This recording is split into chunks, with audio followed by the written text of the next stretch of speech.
Hi guys, welcome back. My name is Vaipo. I'm going to be casting another game for you guys. This one is actually going to be from a much more recent tournament. It is going to be from the, if I could actually remember the name of it, that would be great. HomeStory Cup XII. It's only finished on the 20th of December, so it's running for about 4 days in total. Basically it finished on the 20th, which was only about 7-8 days ago, depending on when you're watching this video. This game is going to be between MarineLorD, who's our Terran player on the top right hand side, and Nerchio, who is on the top left hand side as the Zerg player. Now, just a bit of details about these.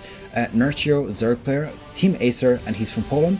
And MarineLorD, he is on Team Millennium, and he is from France. Obviously, he is a Terran player. So these guys are obviously on the pro scene, and I'm pretty much casting only pro games at the moment. Not really intending on casting any other than that, maybe perhaps a few of my own when I get maybe a bit higher. At the moment, just sitting in platinum, so not really interested in those, seeing as I am by no means a pro at all.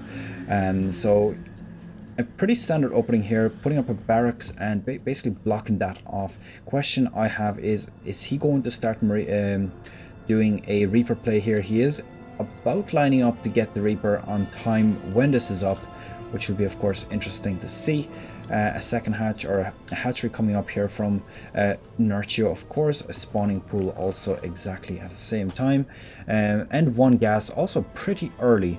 Now, in recent events, I've seen Zerg start off with no gas until, you know, pretty far later in the game, and it's a little bit weird the way that works. Now, if you look at this, Nerchio found the base of the Terran and he's immediately pulled his Overlord back, just basically to prevent any vision for the Terran. So basically MarineLorD does not know that he is here. He's basically hiding his own presence as long as possible. Now the question was, of course, how far in comparison to the Overlord can the building see, but I think that the Overlord does see a little bit further.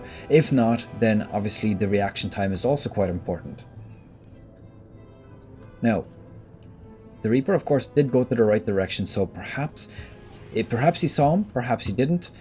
But ooh, the interesting thing here, there's no queen up yet, so obviously MarineLorD is going to have a bit of an advantage here, because he is going to be able to basically micro away from these Zerglings. As long as he stays off the creep, he is faster, so he does have the ability. Now, one thing to note is Reaper Harass has been quite weak in the current meta, simply because of the lack of damage that Reapers have towards basically light units. They used to be a lot stronger, so basically they had an additional damage versus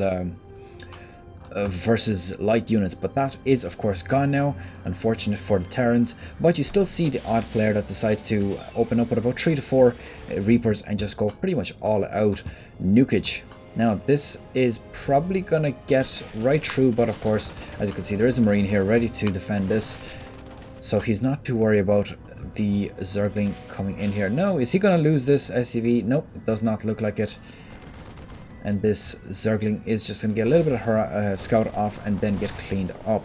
Now it is interesting that MarineLorD pretty much let him scout that out, but of course it was not worth losing an SCV for the sake of pretty much revealing nothing really.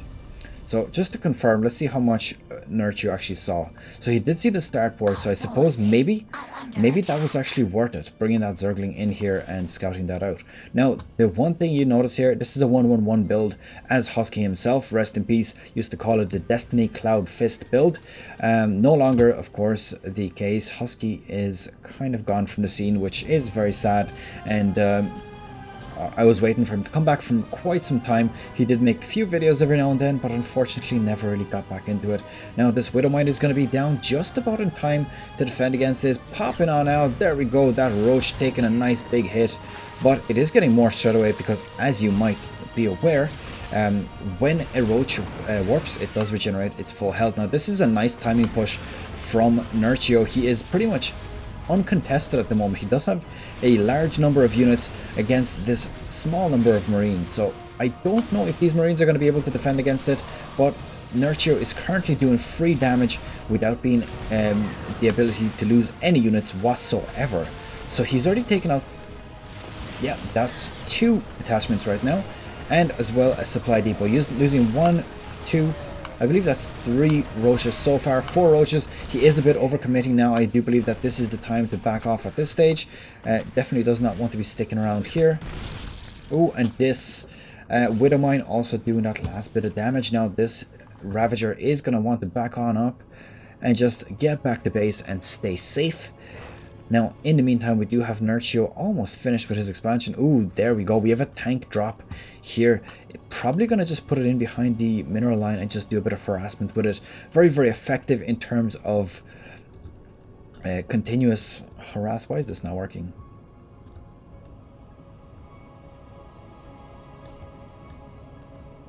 Okay, that's really strange. Okay, there we go. Now I'm just going to follow this around. Just going to pick that up. Get a hit off here and there. Drop a unit.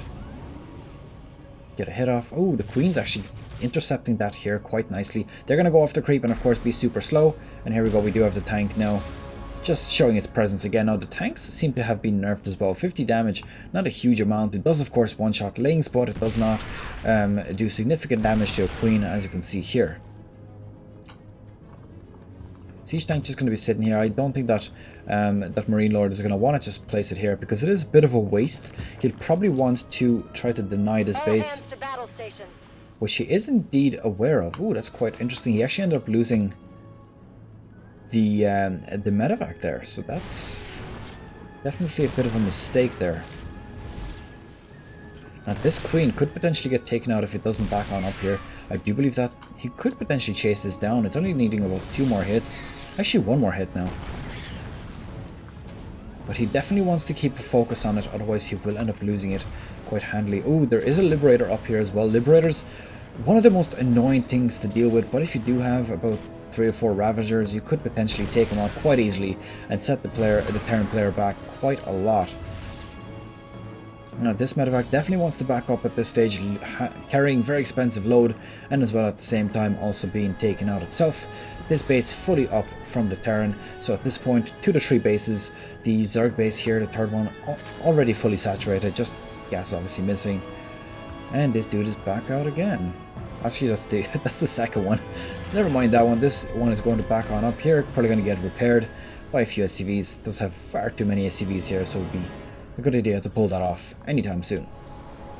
Now, in terms of production, we do have Glial Reconstitution from the Zerg player starting up on that roach speed, so he might potentially be, oh he is indeed, he is starting to commit to this roach push. We're gonna see how much he does exactly with that. He does have 1-1 ready, almost ready, and it will be ready by the time he is at the Terran base. Now, oh, this is very interesting. He did spot this as soon as it came up. He's probably going to try to intercept it, see if he manages to take it out. Ooh, so all of the units also heading on up here. So at this point, obviously MarineLorD is aware that Nerchio knows about this base. So full on engage here. The roaches are absolutely surrounding him here. There's definitely no way that the Terran player will be able to survive against this. He's going to want to back up here, lift off this command center and pull as many SCVs back as possible. Oh, but this is very dangerous. These SCVs are absolutely dead. They are done for. And at this point, there is just a wall of buildings left. A GG is called, and that was quite a quick one from Nerchio calling or forcing a GG very early on in the game here, just 8.5 minutes in. At this point, I'm not sure whether MarineLorD decided to expand a little bit too soon rather than building up a full-on force and then engaging here. So that is pretty much that for this game.